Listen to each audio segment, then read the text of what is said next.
Olá, meus queridos, a graça e a paz do nosso Senhor Jesus Cristo. Vamos dar sequência à nossa série de estudos bíblicos.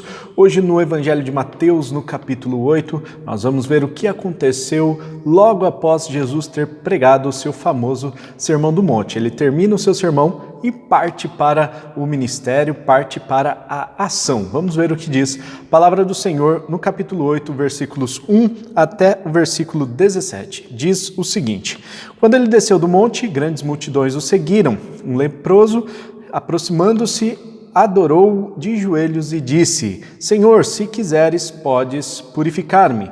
Jesus estendeu a mão, tocou nele e disse: Quero, seja purificado. Imediatamente ele foi purificado da lepra. Em seguida Jesus lhe disse: Olhe, não conte isso a ninguém, mas vá mostrar-se ao sacerdote e apresente a oferta que Moisés ordenou para que sirva de testemunho.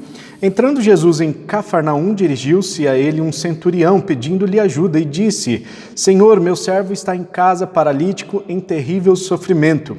Jesus lhe disse: Eu irei curá-lo. Respondeu o centurião: Senhor, não mereço receber-te debaixo do meu teto, mas dize apenas uma palavra e o meu servo será curado, pois eu também sou homem, sujeito à autoridade e com soldados sob o meu comando. Digo a um: vá, e ele vai, e a outro: venha, e ele vem. Digo a meu servo: faça isso, e ele faz. Ao ouvir isso, Jesus admirou-se e disse aos que o seguiam: Digo-lhes a verdade, não encontrei em Israel ninguém com tamanha fé. Eu lhes digo que muitos virão do Oriente e do Ocidente e se sentarão à mesa com Abraão, Isaque e Jacó no reino dos céus. Mas os súditos do reino serão lançados para fora, nas trevas, onde haverá choro e ranger de dentes. Então Jesus disse ao centurião: Vá, como você creu, assim lhe acontecerá. Na mesma hora, o seu servo foi curado. Entrando Jesus na casa de Pedro, viu a sogra deste de cama, com febre. Tomando-a pela mão, a febre a deixou, e ela se levantou e começou a servi-lo. Ao anoitecer foram trazidos a ele muitos endemoniados, e ele expulsou os espíritos com uma palavra e curou todos os doentes. E assim se cumpriu o que fora dito pelo profeta Isaías: Ele tomou sobre si as nossas enfermidades e sobre si levou as nossas doenças. Meus queridos, nós vemos aqui Jesus iniciando o seu ministério de forma mais pública, de forma mais prática, curando muitas pessoas. Vemos a cura de um leproso, vemos a cura desse servo do centurião e vemos a cura da sogra de Pedro, além de muitos endemoniados e outros que vieram até ele doentes e que Mateus não registrou todas essas curas. Mas nós bem sabemos que Jesus tinha autoridade para curar, autoridade espiritual, autoridade de repreender toda a obra do inimigo, toda a enfermidade que aquelas pessoas estavam passando, e por isso Jesus determina que aquelas enfermidades sejam repreendidas, fossem embora e essas pessoas eram curadas. Chamando a atenção dos irmãos aqui no primeiro trecho, dos versículos 1 até o versículo 4, nós vemos a cura de um leproso. O caso desse leproso é um pouco diferente, porque esse leproso não tem nome aqui, não tem uma história desse leproso, mas nós vemos que ele se prostra diante de Jesus e adora. Então ele reconhece a autoridade de Jesus, reconhece o senhorio de Jesus, reconhece que Jesus é o Deus encarnado, né? Então, quando Jesus estava ali, ele vem, se prostra, adora Jesus e diz: se o Senhor quiser, o Senhor pode me curar. E Jesus diz: eu quero, e vá, você já está curado, né? Seja purificado.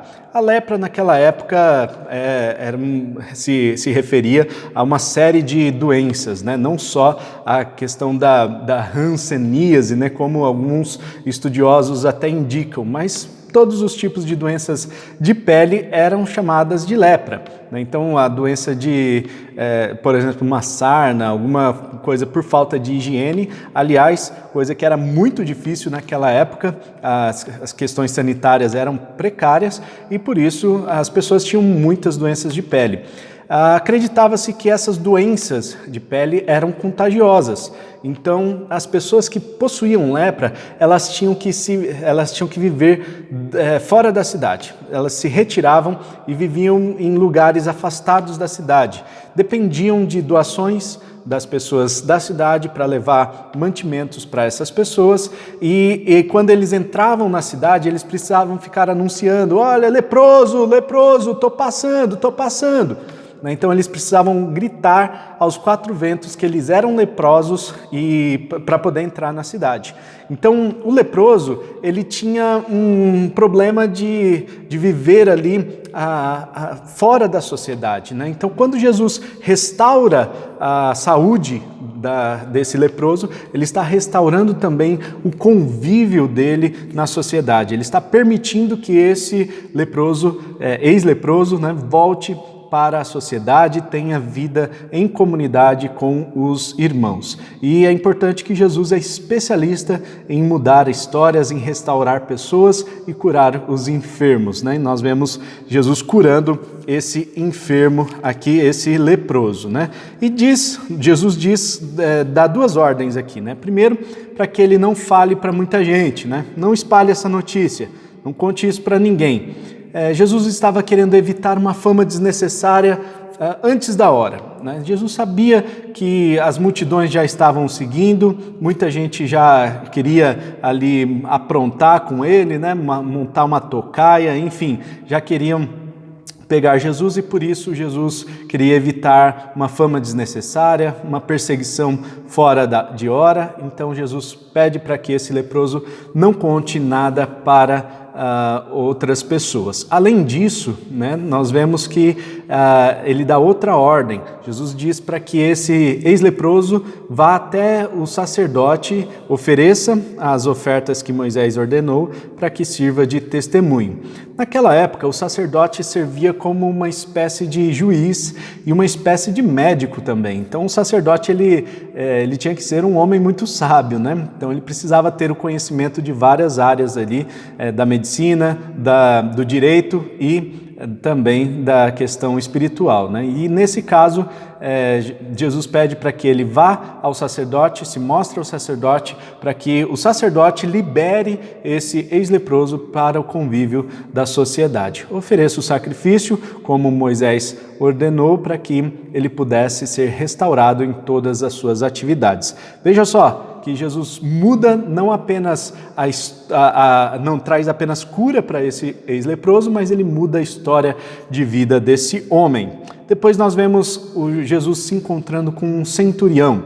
Esse centurião é uma palavra que denota aquele que cuidava de 100 soldados, né? Então, um homem muito importante ali na região, muito provavelmente conhecido na região, que Mateus não colocou o nome dele aqui, mas devidamente com a identidade aí guardada, né?